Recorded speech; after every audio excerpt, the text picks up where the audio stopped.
지난주 우리 성도들 가운데 몇몇은 깊은 충격에 빠졌습니다. 내가 그렇게 손가락질하고 판단했던 바리새인의 모습이 나에게도 있었다라는 것 때문이죠.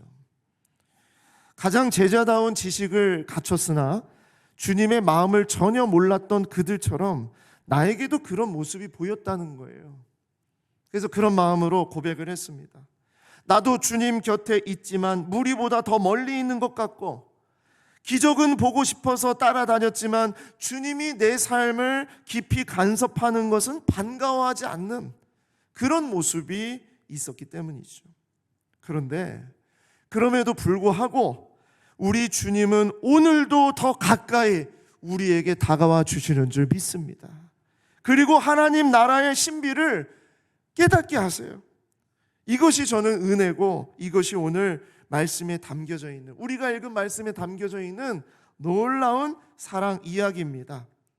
예수님은요, 자신에게 적대적인 사람들을 떠났습니다. 바리새인들, 서기관들, 계속 자기를 공격하는 종교 지도자들, 그들의 곁에서 떠나서 이제 예수님은 반응하는 사람들에게도 나아갑니다. 예수님은 앞에서 자신이 누구인지 정체성과 신분에 대해서 뚜렷하게 주장을 하셨어요. 그러면서 예수님은 무리로 있지 말고 제자로 나오라, 그렇게 말씀하셨죠. 그렇게 했음에도 불구하고 계속 무리는 무리로 있고, 그리고 종교 지도자들은 예수님을 공격하고, 그래서 결론은 어떻게 하여 예수를 죽일까 하는 데까지 나아갔다는 것이에요. 그런데 이제 예수님은 그들의 곁을 떠나서 예수님은 반응하는 사람들에게 가까이 가십니다. 저는 이게 참 중요하다고 생각해요. 주님은요, 반응하는 사람들 곁으로 가세요. 그리고 그들에게 계속 말씀해 주세요. 반응하는 사람들을 위한 말씀을 시작하시는 겁니다. 자, 그 시작이 바로 오늘 말씀인데, 그 이야기가 뭐냐? 비유라는 것을 통해서 말씀하셨다는 거예요. 비유.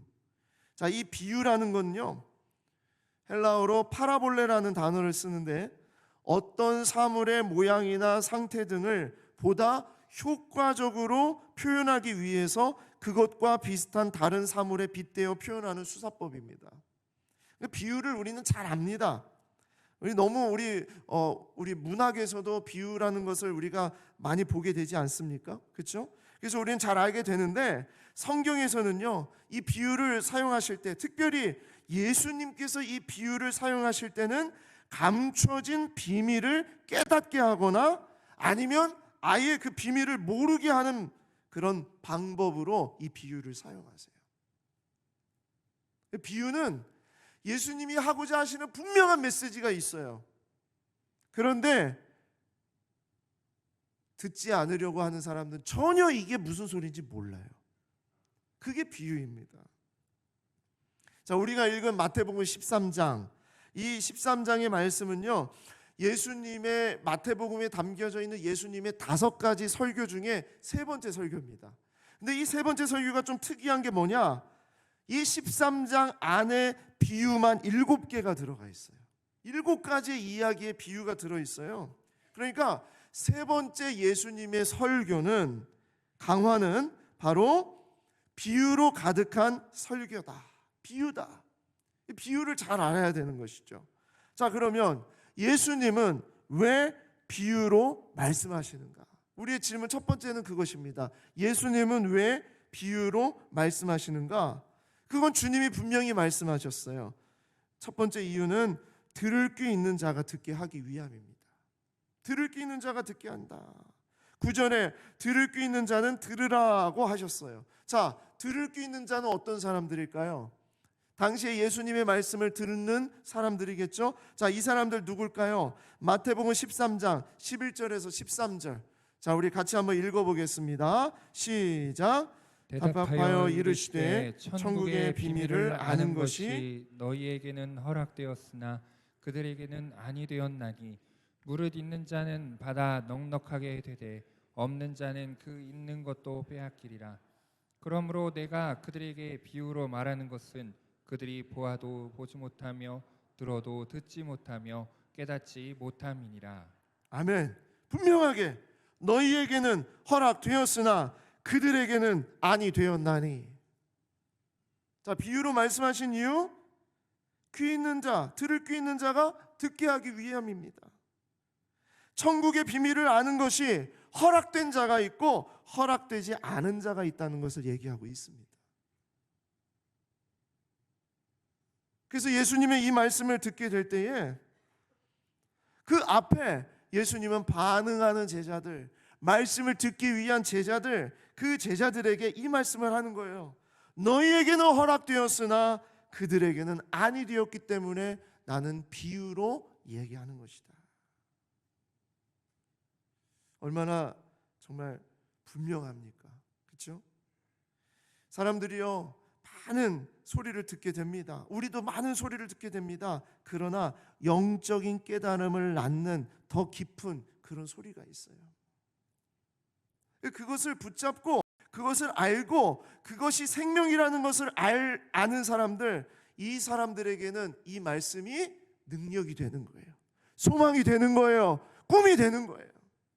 그러나 그것을 그냥 도덕적으로 좋은 이야기, 그냥 나와는 별로 상관없지만 그냥 그렇게 살면 괜찮은 삶이겠지, 뭐 이 정도 이야기, 뭐 윤리적인 이야기, 인간적으로 필요한 덕목, 그러한 수준으로 듣는 사람들은 이 들음이 들리지 않는 거죠. 이 비유가 들리지 않는 겁니다. 더군다나 예수님이 말씀하신 비유는요, 비유를 말한 분이 해석해 주셔야 이해가 될 수 있는 비유예요. 그게 특징입니다. 그래서 비유를 말씀하신 주께서 비유를 해석해 주세요. 그래서 예수님의 제자는 이 비유 속에 담긴 하나님의 뜻이 무엇인지 알 수 있어요. 자, 이 비유가 가지고 있는 이런 특징이 있다는 것입니다. 들을 귀 있는 자가 듣게 하려고. 또 왜 예수님은 비유로 말씀하시는가? 예수님의 비유에 담겨져 있는 이야기는 천국에 대한 이야기이기 때문입니다. 천국을 알려주시기 위해서, 아무도 경험해보지 못한 천국을 설명하기 위해서 비유를 사용하신 거예요. 자, 여러분들에게, 여러분, 천국은 어떤 곳입니까?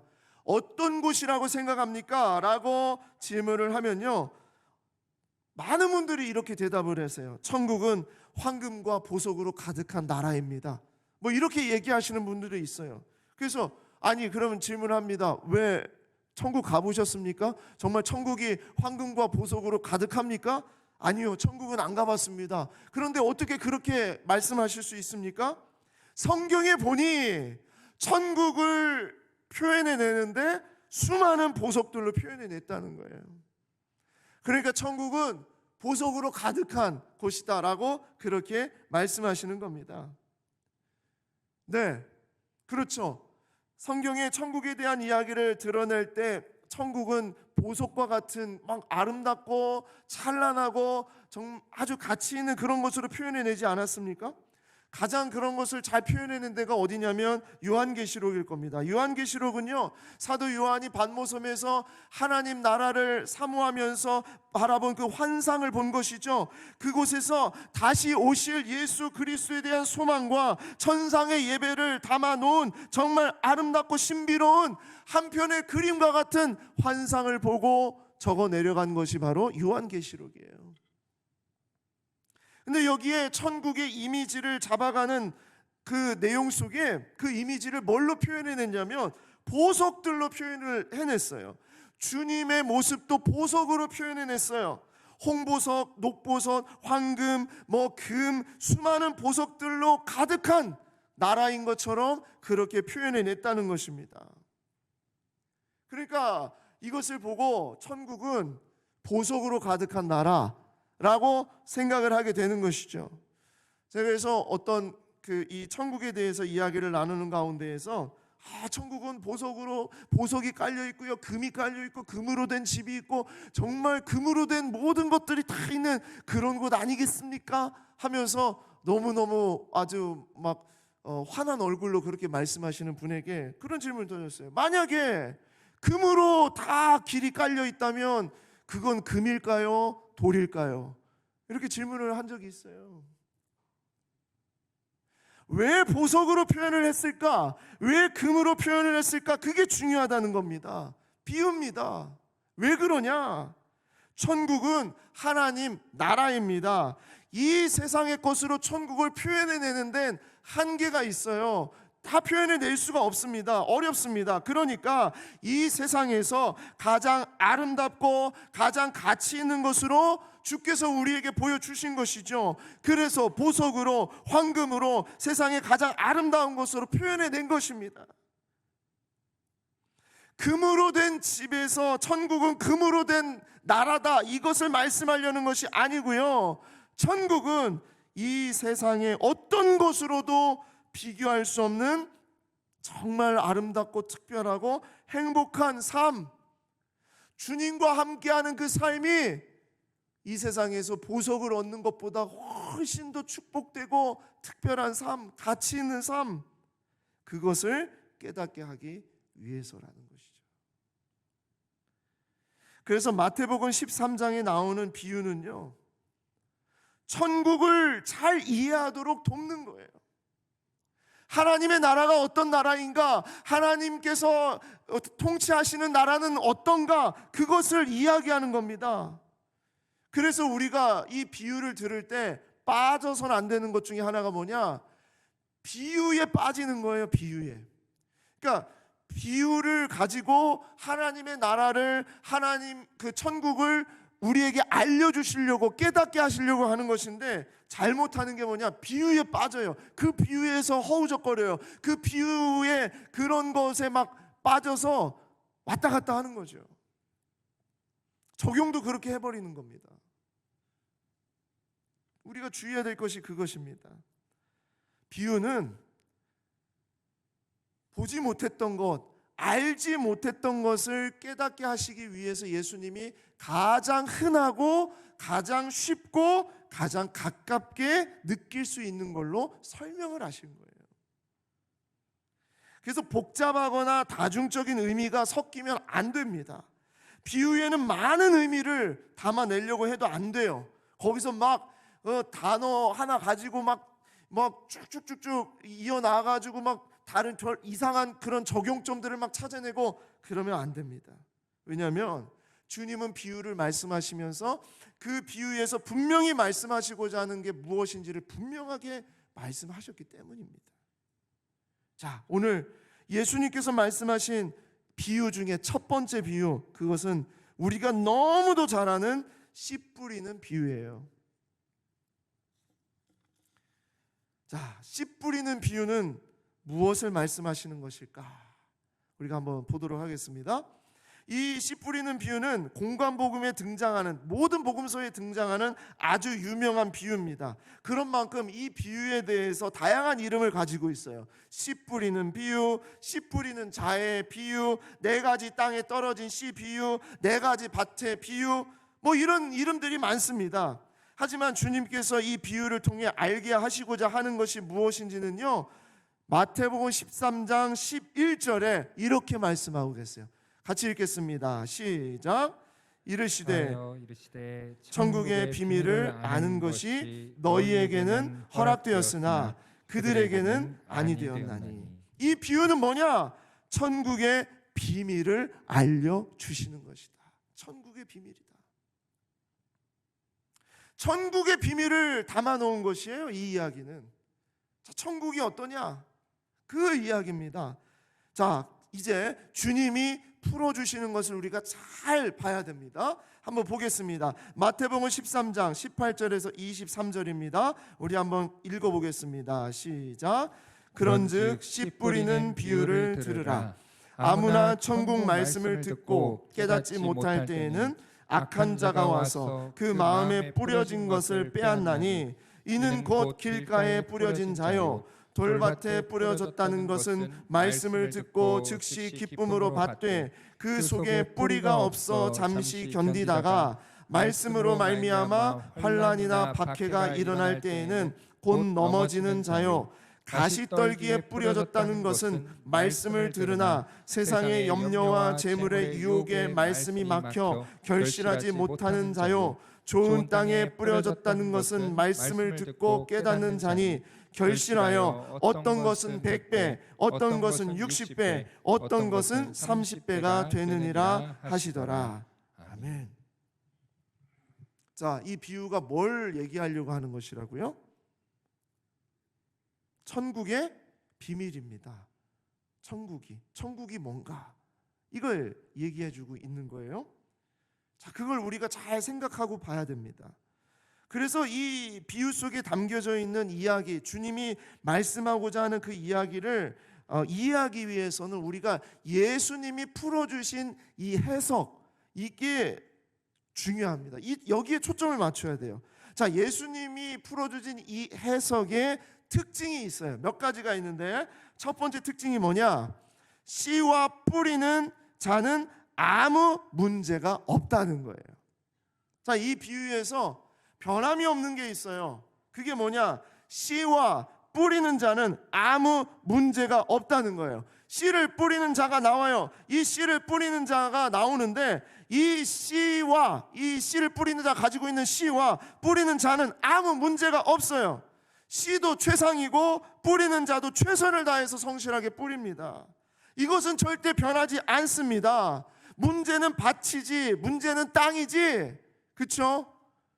씨와 뿌리는 자는 절대 변함이 없어요. 문제가 없어요. 그걸 우리가 잘 알아야 됩니다.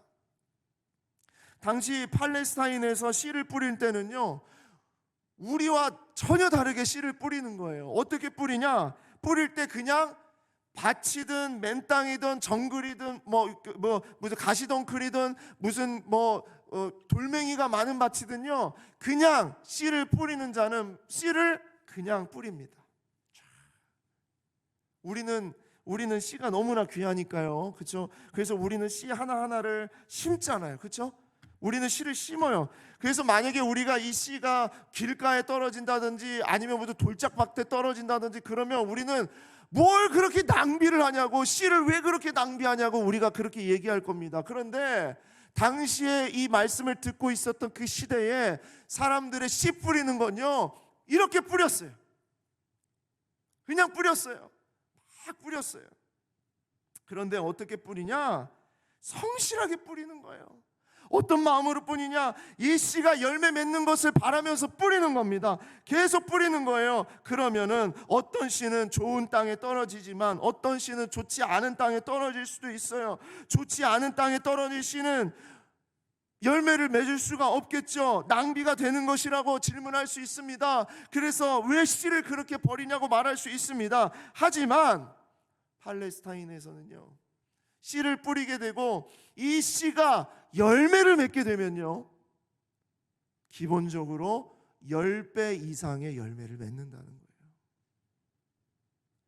그러니까 농부가 바보가 아니에요. 농부가 멍청해서가 아닙니다. 농부는요, 이 씨를 뿌렸을 때 길가든 아니면 돌짝밭이든 가시덩굴이든 그런데 버려진 씨, 그렇게 해서 사라져버리는 씨보다 좋은 밭에 떨어져서 열매를 맺었을 때 얻는 수확이 훨씬 많기 때문에, 그걸 알기 때문에 농부는 계속 뿌린다는 겁니다.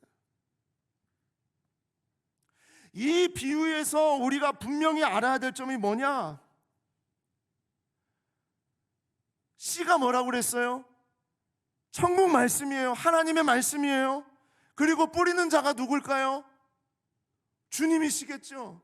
우리 주님께서는 우리들의 상황과 우리들의 조건과 우리들의 형편과 우리들의 어떠함, 그런 거 가지고 씨를 더 주시고 안 주시고가 아니라 주님은 우리에게 늘 최상의 가장 좋은 씨를 성실하게 뿌려주시는 분이라는 겁니다. 나 같은 자도요, 나같이 엉망인 자도요, 나같이 죄인도요, 나같이 이렇게 아무것도 잘할 것이 없는 자도요, 네, 그런 사람에게도 다 주님은 성실하게 무엇을 바라보면서요, 이 씨가 열매를 맺으면 기본적으로는 10배지만 오늘 말씀해 보니까 얼마큼요? 100배, 60배, 30배. 주님은 그래서 오늘도 우리에게 주의 말씀을 계속 심어주시는 줄 믿습니다. 그러니까 우리가 이걸 볼 때에 이건 씨와 뿌리는 자는 아무 문제가 없어요. 두 번째로 이 내용 속에 중요한 건요, 정말 중요한 건 뭐냐? 결실하냐 아니냐로 결판이 나는 거예요. 열매를 맺느냐 아니냐입니다. 이 비유의 성공과 실패는 오직 단 한 가지입니다. 결실하느냐 아니냐. 씨 뿌리는 자의 최종 목표는요, 그리고 그 씨의 최종 목표는 결실입니다. 결실. 그래서 최상의 씨를 그렇게 낭비하듯이 계속 뿌리는 거예요. 그래서 팀 켈러 목사님은 탕부 하나님이라는 책을 통해서 우리에게 그렇게 말씀하지 않았습니까? 하나님은 우리에게 탕부라는 거예요. 하나님은 우리에게 계산하지 않아요. 하나님은 우리에게 조건을 걸지 않아요. 우리의 형편이 어떠함에 따라서 그러지 않으세요. 우리 하나님은요, 탕부예요. 그냥 계속 주세요. 그냥 계속 주세요. 언제까지 주세요? 이 말씀이 100배, 60배, 30배 맺을 때까지 주님은 계속 그것을 부어주신다는 거예요. 그게 은혜가 아닙니까? 계속 낭비하듯이 뿌리는데 모든 땅이 결실하는 게 아니에요. 결실하지 않는 땅들을 얘기하고 있어요. 자, 어떤 땅들이 결실하지 않느냐? 자, 어떤 땅이 또 결실하느냐? 그 얘기를 하고 있죠. 첫 번째로 말씀하시는 게 길가입니다. 19절 말씀. 아무나 천국 말씀을 듣고 깨닫지 못할 때에는 악한 자가 와서 그 마음에 뿌려진 것을 빼앗나니 이는 곧 길가에 뿌려진 자요. 이렇게 말할 수 있어요. 이는 곧 길가에 뿌려졌기 때문이지 라는 얘기입니다. 길가에 뿌려지는 것은요, 빼앗길 수밖에 없다는 거예요. 왜냐하면 씨가 대굴대굴 굴러다니는 거예요. 어디 멈추지 않아요. 그냥 막 바람에 날리는 거예요. 굴러다닙니다. 뿌리가 내려갈 수가 없어요. 너무나 땅이 딱딱합니다. 그러니까 어떤 문제가 일어나느냐? 새가 와서 먹어버렸다고 말하고 있어요. 그런데 예수님이 이것을 풀이하실 때 뭐라고 말씀하시냐면 그 새를 악한 자라고 말씀하세요. 그리고 먹어버렸다라고 얘기한 것은 빼앗았다라고 얘기를 하세요. 자, 예수님이 말씀하시는 게 뭐냐? 길가 같은 그런 밭은 빼앗길 수밖에 없어. 그 얘기입니다. 빼앗길 수밖에 없어요. 새가 와서 씨를 물어가듯이 악한 자는요, 그 말씀을 뿌리 내리지 못하게 하려고 그렇게 공격을 하는 거예요. 그렇게 빼앗아가는 거예요. 왜? 씨가 얼마나 중요한지를 악한 자가 알기 때문입니다.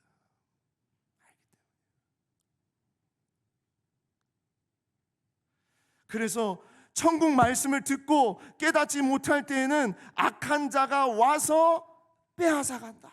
이렇게 표현하고 있어요. 말씀하고 있어요. 그런 곳에 뿌려진 씨는 당연히 악한 자가 와서 말씀을 빼앗아 갈 수밖에 없다. 그 씨를 가져갈 수밖에 없다라고 얘기하는 것이죠. 열매를 맺지 못하는 겁니다. 두 번째로 돌밭입니다. 20절 21절. 돌밭에 뿌려졌다는 것은 말씀을 듣고 즉시 기쁨으로 받되 그 속에 뿌리가 없어 잠시 견디다가 말씀으로 말미암아 환난이나 박해가 일어날 때에는 곧 넘어지는 자요.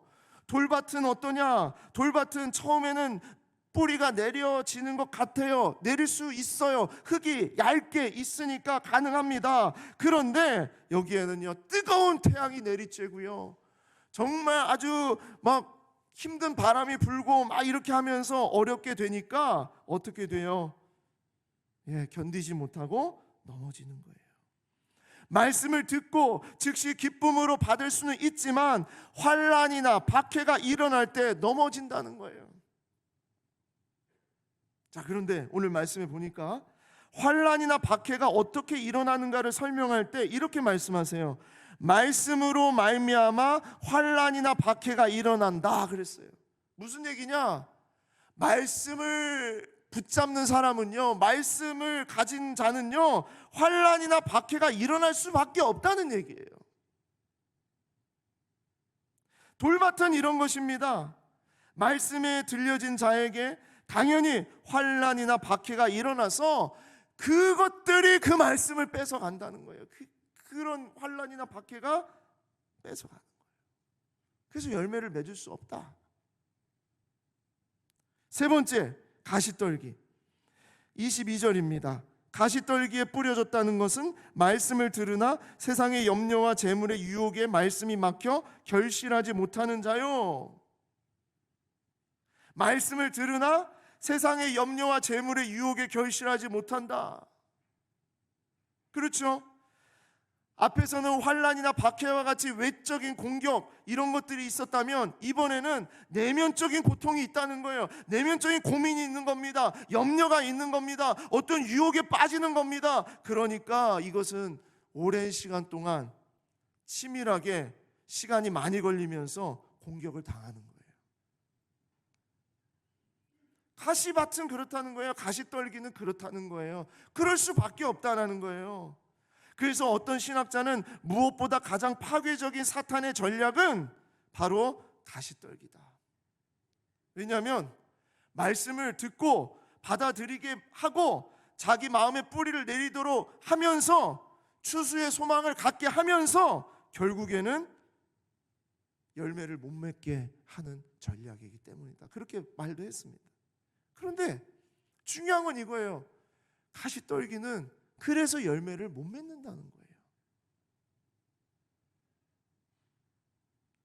자, 그러면 어디에서 열매를 맺냐? 좋은 땅입니다. 좋은 땅. 자, 좋은 땅 23절 보시기 바랍니다. 좋은 땅에는 뿌려졌다는 것은 말씀을 듣고 깨닫는 자니 결실하여 어떤 것은 100배, 어떤 것은 60배, 어떤 것은 30배가 되느니라 하시더라. 아멘. 자, 여기 보면 결실하여, 이거보다 성공적인 이야기가 없어요. 예수님이 말씀하고자 하는 얘기가 이겁니다. 결실해야 된다는 거죠. 결실하게 하신다는 거예요. 어디서? 좋은 땅에서. 재밌는 게 앞에서는요, 세 가지 땅은요, 말씀을 듣고 그렇게 얘기해요. 그런데 결실이라는 단어는 오직 좋은 땅에서만 사용하세요. 차이가 분명히 있다는 거예요. 뭐냐? 예수님의 관심 초점, 이 비유는요, 결실입니다. 결실이에요. 천국은 뭐냐? 천국은 결실이라는 얘기예요. 결실. 이걸 얘기하시려고 하는 거죠. 그런데 이 결실한 땅이 어떤 열매를 맺게 돼요? 얼만큼의 열매를 맺게 돼요? 100배, 60배, 30배. 무슨 얘기입니까? 길가나 돌짝밭이나 가시밭이나 그곳에 뿌려진 그 많은 씨들보다 좋은 땅에서 열매를 맺게 됐을 때 그 결실은 100배, 60배, 30배가 되기 때문에 주님은 뭐 하신다는 거예요? 결실을 맺을 때까지 주님은 이 씨를 계속 뿌리신다는 겁니다. 뿌리신다는 거예요. 이 비유를 통해서 진짜 말씀하시는 바가 무엇일까요? 자, 혹시 여기까지 딱 듣고 이제 우리가 그런 생각을 했을 겁니다. 좋은 땅이 돼야지. 내가 좋은 땅이 돼야지. 내가 좋은 밭이 돼야지. 그렇죠? 그러나 이 이야기는요, 단순히 좋은 땅이 되라는 말씀이 아닙니다. 좋은 땅이 되라는 말씀이 아니에요. 이 비유를 들은 제자들이나 우리들에게는 간절한 마음이 생길 거예요. 주님, 제가 좋은 땅이 되고 싶습니다. 좋은 땅으로 반응하고 싶습니다. 말씀을 듣고 깨닫는 땅이 되게 하여 주시옵소서. 옥토가 되게 하여 주시옵소서. 그렇게 해요. 저도 그랬어요. 저도 그렇게 매달렸어요. 나는 이 네 가지 밭 중에 어떤 밭일까? 저 이 말씀 가지고 그렇게 해서 내 밭이 어떤 밭인지를 자꾸 살폈다고요. 어떤 분들은요, 우리 공동체 안에 이런 4가지 땅과 같은 존재가 있다는 거예요. 그래서 막 내 부류로 나누는 거예요. 아유, 저 사람은 길가와 같아. 저 사람은 돌짝밭이야. 저 사람은 가시덩굴이야. 야, 저 사람은 좋은 밭이네. 그렇게 해서 서로 지금 이거 나누라는 얘기도 아니에요. 아니면은 우리 마음속에 뭐 어느 때는 좋은 밭이 됐다가 어느 때는 나쁜 밭이 됐다가 어느 때는 길가가 됐다가, 지금 그거 알려주시려고 우리에게 그 얘기 하시는 것도 아닙니다. 그리고 무슨 4자라는 숫자에 4가지라는 숫자에 무슨 특별한 의미가 있어서 그것을 연구하고 파헤치라고 주시는 것이 아닙니다. 모두 사실 의미가 다 있는 말이지만 오늘 이유는요, 그보다 더 중요한 의미를 담고 있습니다. 그것이 무엇이냐? 이것은 비유라는 것입니다. 비유가 무엇입니까? 하나님 나라가 어떻다는 것을 말씀하고 있는 것입니다. 하나님 나라가 어떻다는 겁니까? 귀 있는 자가 들을 수 있다는 거예요. 뭘 들을 수 있는 거예요?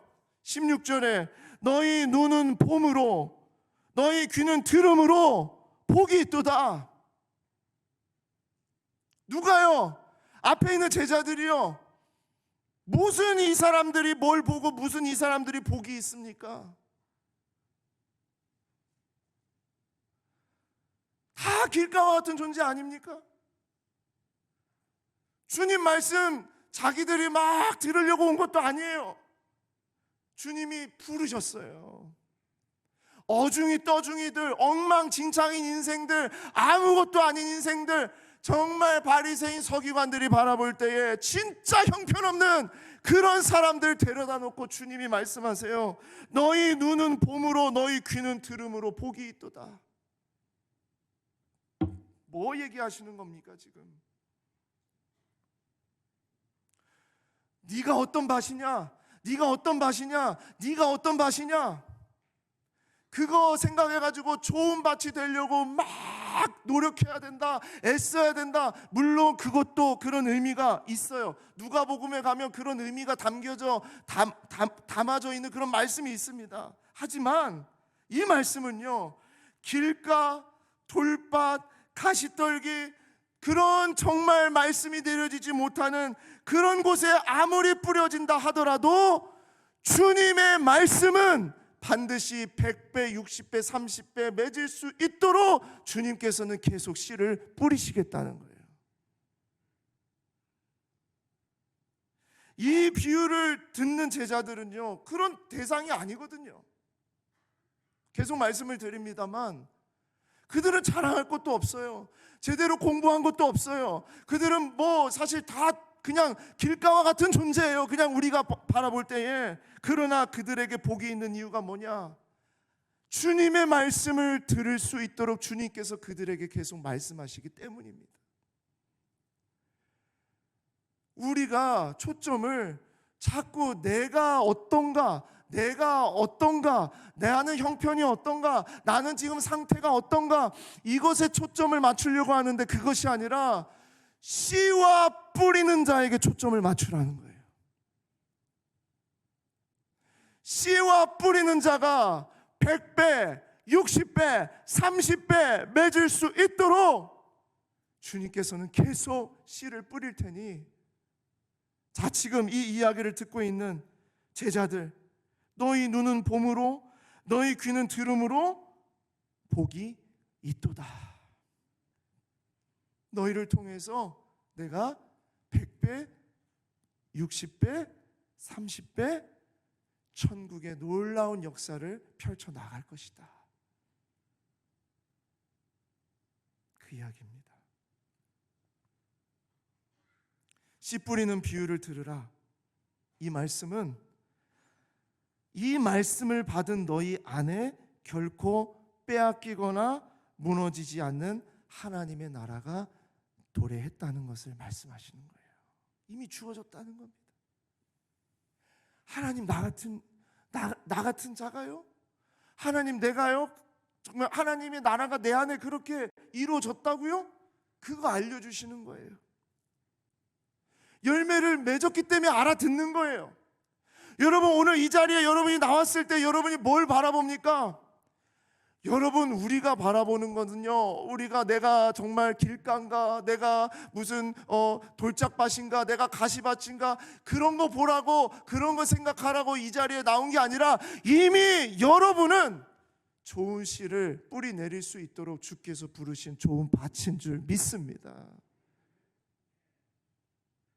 주님이 하시겠다는 겁니다. 이 이야기는 주님이 하시겠다고요.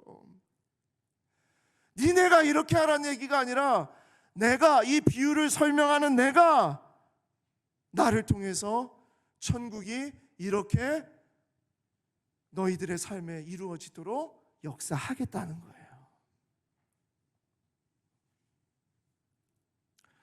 말씀을 맺습니다.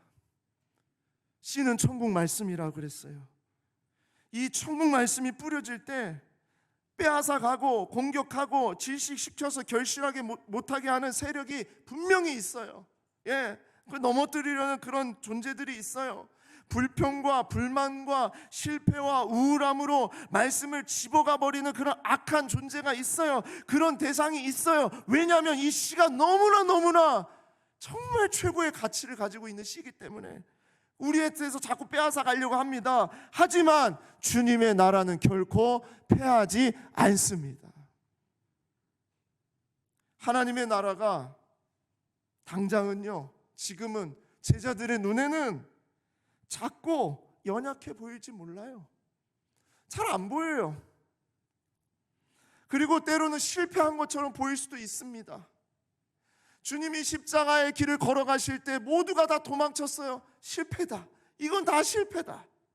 그럴 수 있습니다. 그러나 주님은 분명히 말씀하시는 거예요.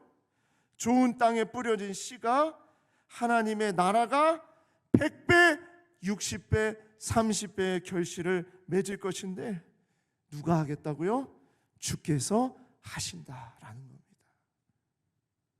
바로 들을 귀 있는 자, 이 시대의 제자를 통해서 주님은 그 일을 반드시 이루시고 성취하신다는 말씀입니다.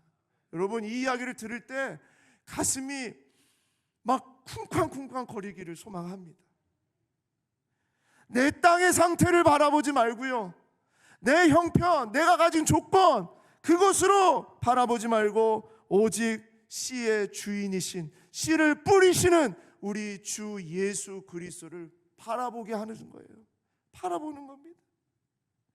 하나님의 나라, 하나님의 그 말씀이 내 삶에 풍성하게 이루어질 수 있도록 주께서 오늘도 나에게 주의 말씀을 뿌려주심에 감사를 드립니다. 반드시 주께서 내 삶을 통해 100배, 60배, 30배의 역사를 일으켜 주실 줄 믿습니다. 우리가 이 세상에 살고 있으나 하나님 나라의 백성으로 당당하고 담대하게 살아가도록 제자들에게 그 이야기를 전해 주시는 겁니다. 용기 잃지 말라고, 내가 반드시 이 좋은 씨를, 최상의 이 씨를 반드시 열매 맺게 할 것이라고, 그 약속과 그 성취를 붙잡는 여러분과 제가 되기를 소망합니다.